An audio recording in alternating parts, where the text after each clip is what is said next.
Geometry का ये question SSC और रेलवे के एग्जाम्स में बहुत बार पूछा जाता है।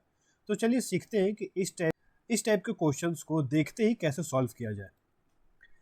तो सबसे पहले एक ट्राइंगल ड्रॉ करते हैं हम, जिसका नाम है एबीसी। क्वेश्चन में बोल रहा है D is a point on side A B. इस ए बी भुजा पे एक पॉइंट है जिसका नाम डी रखा है, जिसकी वजह से बी डी जो है 2 सेंटीमीटर हो गया है और ये डी ए की लंबाई दी हुई है 3 सेंटीमीटर।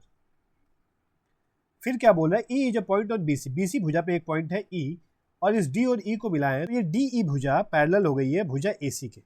तो हमें पता है सिमिलैरिटी में दो भुजाओं को मिलाने वाली रेखा अगर तीसरी भुजा के पैरेलल हो जाती है तो ये ट्रायंगल जो छोटा वाला ट्रायंगल बना है बी डी ई और बड़ा वाला ट्रायंगल बी ए सी, ये दोनों आपस में क्या होंगे, सिमिलर ट्रायंगल्स होंगे। आगे क्वेश्चन में दिया गया है कि ए सी जो है ये 4 सेंटीमीटर हो गया है।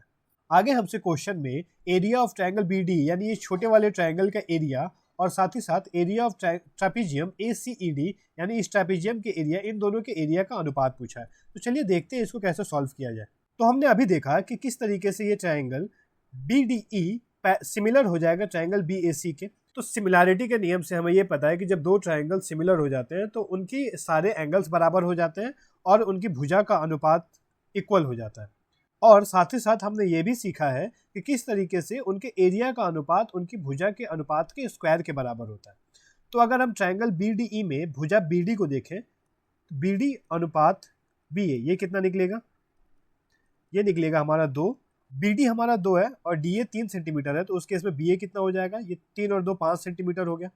तो इस तरीके से BA का लेंथ हो गया 5 सेंटीमीटर, तो BD अनुपात BA निकला 2/5। तो जब हम इसका स्क्वायर कर देंगे ना, तो स्क्वायर करने से हमें जो मिलेगा ये उनके एरिया का अनुपात हो जाएगा, यानी 4/25। यानी 4 अनुपात अगर इस छोटे वाले ट्रायंगल का है तो इस पूरे बड़े वाले ट्रायंगल का जो अनुपात होगा वो 25 होगा।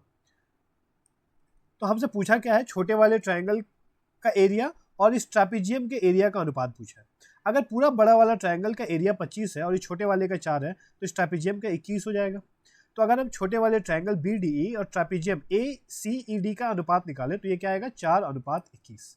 तो अगर हम अपना ऑप्शन देखें, ऑप्शन बी हमारा सही जवाब हो जाएगा।